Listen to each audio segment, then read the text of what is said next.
সুপ্রিয় দর্শক, অবশেষে দীর্ঘ 4.5 বছর পর বাংলার মাটিতে পা রেখেছেন মিজানুর রহমান আজহারী। বাংলার কোটি কোটি মানুষ তার ফেরার অপেক্ষায় ছিল। সে ফেরাতে ভীষণ খুশি। তিনি দেশে আসার আগে ফেসবুকে এই বিষয়টি জানিয়েছেন।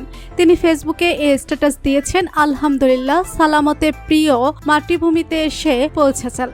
পরম করুণাময় এই প্রত্যাবর্তনকে বরকতময় করুন দোয়ার নিবেদন। এর আগে 5 আগস্ট শেখ হাসিনা দেশ থেকে পালানোর পর 6 আগস্ট আজহারী বলেছিলেন তিনি খুব শীঘ্রই দেশে আসছেন।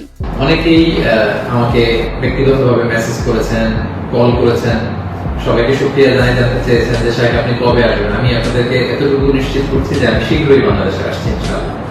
স্বাধীন বাংলাদেশে আপনাদের সবার সাথে আবারও পুনরায় সাক্ষাতের আকাঙ্ক্ষা এবং অপেক্ষায় আমি রইলাম। তিনি সে ভিডিওতে বলেছেন, অনেকে তাকে ফোনে এবং মেসেজে বলছেন তিনি কবে বাংলাদেশে ফিরে আসবেন। আমি তাদের উদ্দেশ্যে বলতে চাই, আমি খুব শীঘ্রই দেশে ফিরছি। মিজানুর রহমান আজহারী বাংলাদেশে আসার পর এখন বাংলাদেশের অনেক কিছুই পাল্টে যাবে। খুব শীঘ্রই মিজানুর রহমান আজহারী আবারও ওয়াজ মাহফিল শুরু করবেন। হাজার হাজার যুবক আবারও সঠিক পথের দিশা পাবে। যারা ক্ষমা করে এরা অনেক ভালো থাকে ভাই, জানেন?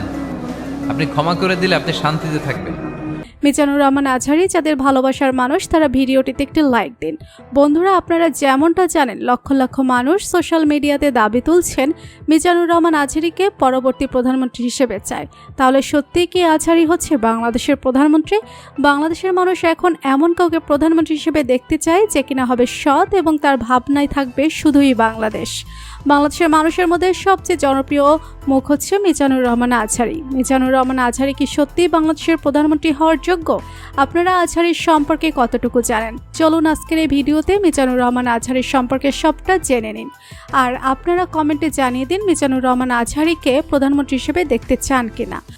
শুধুমাত্র 2019 সালে মিজানুর রহমান আজহারী 15,000 ওয়াজ মাহফিলের দাওয়াত পেয়েছিলেন, যেখানে এখনকার বক্তারা 10 থেকে 15টার বেশি দাওয়াত পায় না। সেখানে মিজানুর রহমান আজহারী 15,000 দাওয়াত পেয়েছেন। একটি কথার মাধ্যমে প্রকাশ পেয়ে যায় মিজানুর রহমান আজহারী বাংলাদেশের মানুষের কাছে ঠিক কতটা জনপ্রিয়।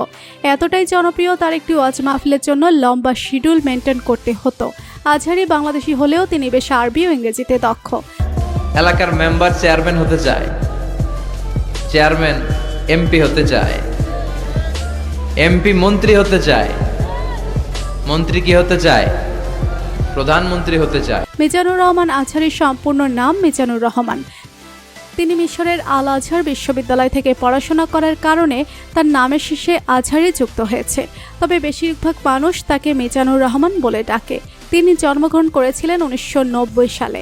সেই হিসেবে ওনার বর্তমান বয়স 34 বছর। তবে তাকে দেখে তার বয়স 34 বছর সেটা মনে হয় না।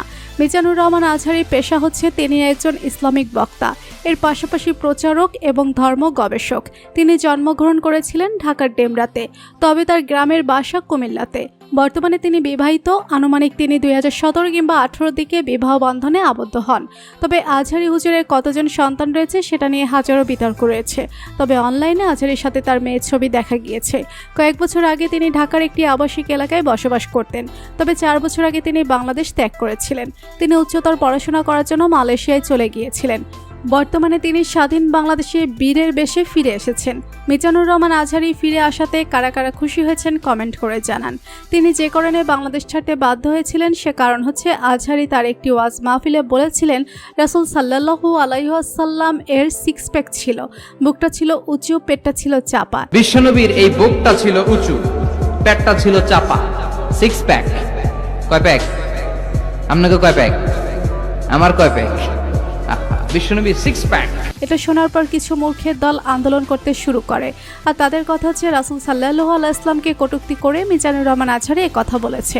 তবে যারা শিক্ষিত তারা খুব সহজেই বুঝতে পেরেছে মিজানুর রহমান আজহারী কি বোঝাতে চেয়েছেন। যুগের সাথে যে শব্দেরও পরিবর্তন করতে হয় সেটা অনেক মৌলভী জানে না। মিজানুর রহমান আজহারী সেটা খুব ভালো করেই বুঝতে পেরেছে। এটা একদম ঠিক যে ইসলামের পক্ষে থাকবে তাকে পিঠে টানানোর জন্য হাজারো লোক থাকবে। আপনারা হয়তো জানেন 2020 সালের জানুয়ারি মাসে 12 জন হিন্দু অবৈধ বিষয়ে বাংলাদেশে এসে মিজানুর রহমান আজহারীর হাতে ধর্মান্তরিত হয়ে মুসলিম হলে তিনি গণমাধ্যমে বেশ প্রশংসিত হয়।